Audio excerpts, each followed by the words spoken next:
What's going on? This is Patrick, Mid 10 Outdoors. How is my outdoor crew doing? Sorry, I did not have a pre-planned video for today. Um, been kind of busy. Actually, we leave Sunday for vacation and ready for that. Ready to get out of town. Get ready to get away. We are headed to the beach. I'm not going to tell you which one. You'll just have to stay tuned and see where the video comes from. So what I'm going to do is possibly starting more once a month doing live streams, maybe more. I don't know. I've always wanted to do more live streams than what I've done, but I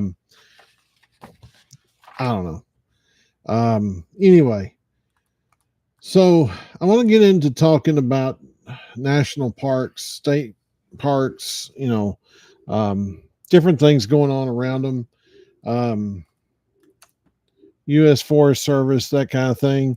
Now, I know out west you have other things available to you, such as BLM lands, that kind of stuff. So anyway, we're going to look at some of the headlines and stuff coming out of National Park Service and U.S. Forestry Service, because actually there's pretty good sized thing that happened just I don't know a handful of days ago in one of our U.S. forests that's close to me.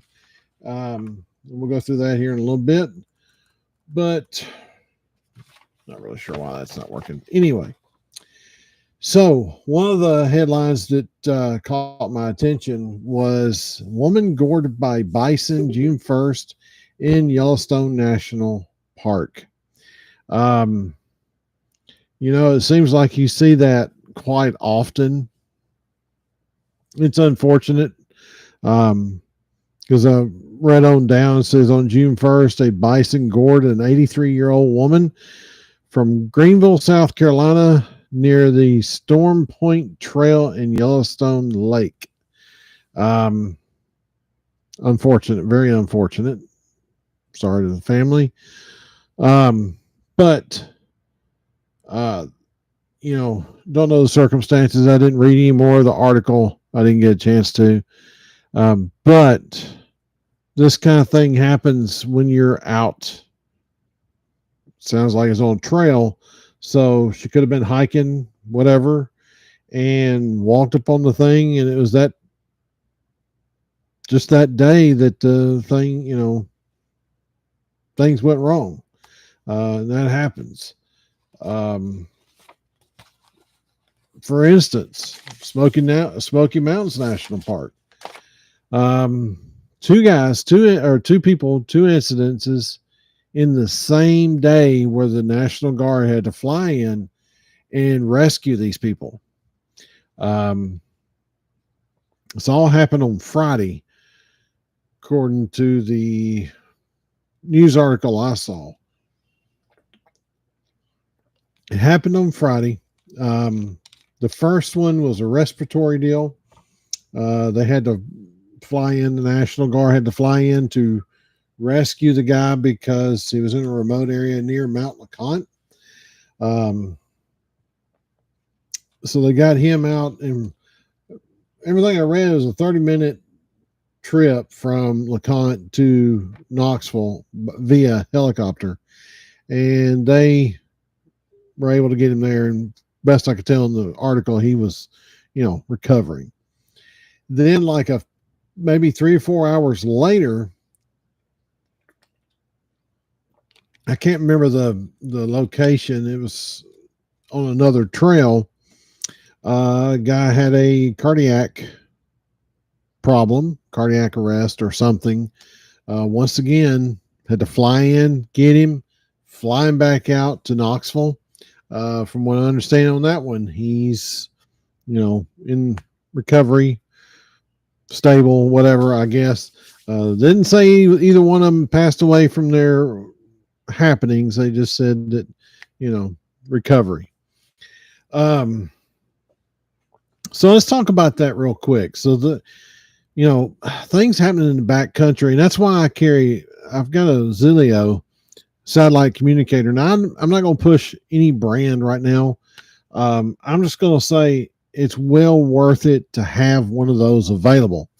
Bill and them go to Windrock all the time up in East Tennessee, towards East Tennessee. And they got to talking to one of the park rangers, I guess you would say. And he was telling them, it's always good to have food, water, and communications in your Jeep when you're wheeling there, that if something happens bad and you get into a bad situation, it can take up to the next day for them to be able to get to you and get you out.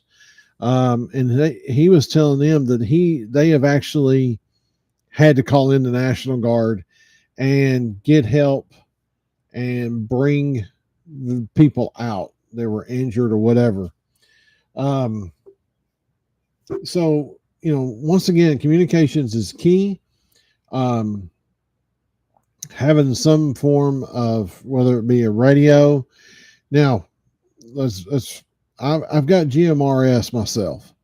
GMRS will only reach so far, basically line of sight for the most part. But with towers and repeaters, you might get a little further with it. Cell phone, well, you could be dead in the water. 2 weeks ago when we went and rode those roads up in Macon County, I forgot my satellite device. The downside to that is there were several times we had zero cell service. Zero. I mean, it was negative. Had anything happened, I don't know, the roads were a little bit more popular than some of the other places we've been. For instance, Daniel Boone, Backcountry Byway. That's one of those instances that, you might be stuck there for a little bit. Nobody comes around very much. So communications is key. I highly recommend a satellite communicator of some kind to get some help into you. And I'm sure something like this was probably the case. The thing with Mount LeConte, maybe somebody found them, went ahead and told the Rangers, and the Rangers did all the other stuff. So anyway, there's that. You never know what's going to happen out there on these on the trail, whether it be hiking, backpacking, whether it be off-road, doing what I do, overlanding or whatever. You never know when you're going to need that help, and you need a way to communicate to get that help. So anyway, let's move on from that. But like I said, you just, be prepared. Now I want to go over something else. I saw 2 different articles this week, and my take on them. And I know some other people's takes are going to be different. And I get it in one sense, but this is from Joshua Tree National Park, seeks public comment on fee increase. So basically they're looking to increase the fees at the park. And along with that, so is Daniel Boone National Forest is seeking public input on a proposal to begin charging fees at 22 recreational sites in the Cumberland, London Ranger districts, and to modify existing fees for overnight use in the Red River Gorge. These changes will help Forest maintain visitors' facilities and services, preserve natural and cultural resources, enhance visitor opportunities at these recreation sites. Now, personally, I'm 100% for it. I know some people may say, well, the government gives them money, but that's just it. U.S. Forestry Service, I know, is handled by I knew this earlier. But they're a drop in the bucket when it comes to their finances. What they get from the government is a drop in the bucket. And honestly, these people, um, I think they get too little to do what they need to do. Um, Number one, they're understaffed, both sides of the equation, national parks and the U.S. Forestry Service. I know the times I've been to Land Between the Lakes, the times I've been to Daniel Boone, and I'm gonna be going back to Daniel Boone possibly this fall. I want to go back up there and camp again. I know the times I've been to both places. I bet I can count on one hand how many times I've seen a forest ranger, or well, they don't even call them rangers. I forgot what they call them at the. And I always thought it was kind of crazy that U.S. Forestry Service, I'll call them a ranger. It's not what it really called. Don't even carry a gun. They're not allowed to carry guns, which I call kind of. Excuse me, trying to look at something. They don't even carry a gun. Not just so much for that crazed wildlife, but what about that crazed drug addict that may be hiding in the woods somewhere that tries to kill a damn ranger that works for the U.S. Forestry Service that doesn't make a lot of money, but at the same time, he's there to serve us, and in a capacity that, you know, he's kind of a cop without a gun. And, you know, I just think it's kind of crazy that they're not even armed. Now I don't know about national parks. I can't even remember seeing a national park guy carrying a gun. Matter of fact, I don't even know that I don't think our state park people carry guns. The only people I know of in the wilderness carrying guns like that is our TWRA, which is our wildlife resources agencies, and they're the ones I see doing it. So I don't know. I think they need a little bit more help. I think they need a little bit more support. Raising fees at these places and putting in fees for these places, I'll pay it. I don't care. I'm fine with that. I think it's kind of crazy that they have to beg for money. Basically, they won't ask the people. What do you think about having to pay money to get into these places, or pay money to camp here? I get it should be free. I understand that, but somebody's got to take care of the facility. Somebody's got to pay that guy to be there. So I feel like a fee for this, nothing wrong with it. I'm willing to pay it. I'll be willing to pay it. And I would imagine anybody else out there would be willing to pay it. These guys deserve what they get. I mean, they deserve better than what they're getting. They deserve more support than what they get from the federal government. That's the downside, is they don't get the support they deserve. But anyway, I'm not going to make this last much longer. I haven't had supper yet. I've already got the haircut, ready for vacation. I get back, I get started on the backyard project, start trying to find whoever to do that. Maybe in a couple of weeks, I'll do another one of these, find some articles out there in the world and talk about them. One more thing I wanted to bring up. One of my favorite places. What's up, Outdoorsman Garage? One of my favorite places to go is Land Between the Lakes. It's about an hour and a half drive from here. An hour and a half, 2 hours, somewhere in there.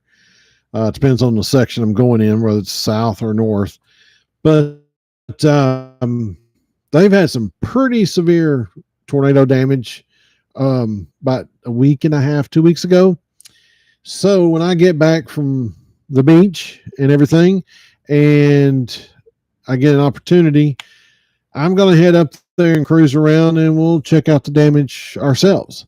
I know there's several roads closed because of storm damage, but they've got a whole list of the roads that are closed right now, from tornado damage from there. And then portions of the north-south trail are closed due to tornado damage too. I think that's a backpacking trail that is closed due to tornado damage up at Land Between the Lakes. The Fort Henry Trail, portions of it are closed because of tornado damage. And they had some pretty good tornado damage up there. Like I said, I think about a week and a half, 2 weeks ago when that came through. We didn't get much here, just got a lot of weather, a lot of storms, but that's about it. Yeah, I'm going to the beach, leaving Sunday morning. It will be gone till Friday. This is probably be the longest vacation we've had in probably 4 or 5 years or longer. Unfortunately, we still have to take our work stuff with us just in case. It's the way it goes. But I can bleep bloop from the beach or the pool area. So anyways, yeah, headed to the beach. You'll find out Tuesday of which beach we went to, because I'm going to upload a small video from there. I have everything set up. I will be going over that at some point in time on the other channel on MTO Productions, and show you my little setup I did for traveling. But anyways,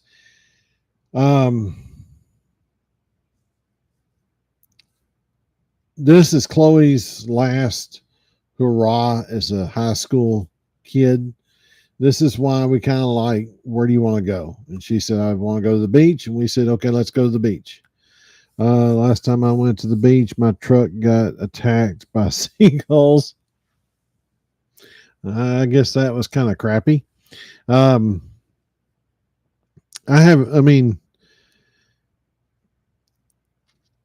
always wanted to go back and go down to Daytona and drive on the beach with my own personal vehicle. I went several years ago. I'll say several years ago. That was another wife ago. And we drove on the beach then. I want to go back with one of my vehicles and do it again. Anyways, I want to go eat supper. Sorry I can't hang out a little longer, but I was going to make this short and sweet today. Please leave a thumbs up and a like. Like I said, I'm going to try to do this again, maybe in July sometime, or may do it again in June. Who knows? But if there's anything you want to talk about the next one, like I said, I want to try to keep it with outdoor related, camping, hiking, backpacking, off-road, four-wheel, whatever.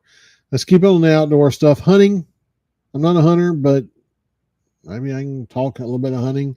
And I'll have more news from the national parks, state parks, whatever. We'll throw that in too, just like I did in the beginning of this one. But that's it for this one, guys. I appreciate you watching. The next one I will do a little bit more heads up on, because this one I did not do much of a heads up. Had I add on Instagram and somewhere else, and I appreciate anybody that finds it and sees it and watches it. And we'll see you on the next one. I gotta go pack, because in 5 days, head to the beach. I gotta get batteries charged, figure out which cameras I'm taking, and all that good stuff, so I can bring stuff back to you. All right, guys. I found 1 or 2 state parks that we may hit while I'm there. So look forward to that. We'll see you next time. Be prepared.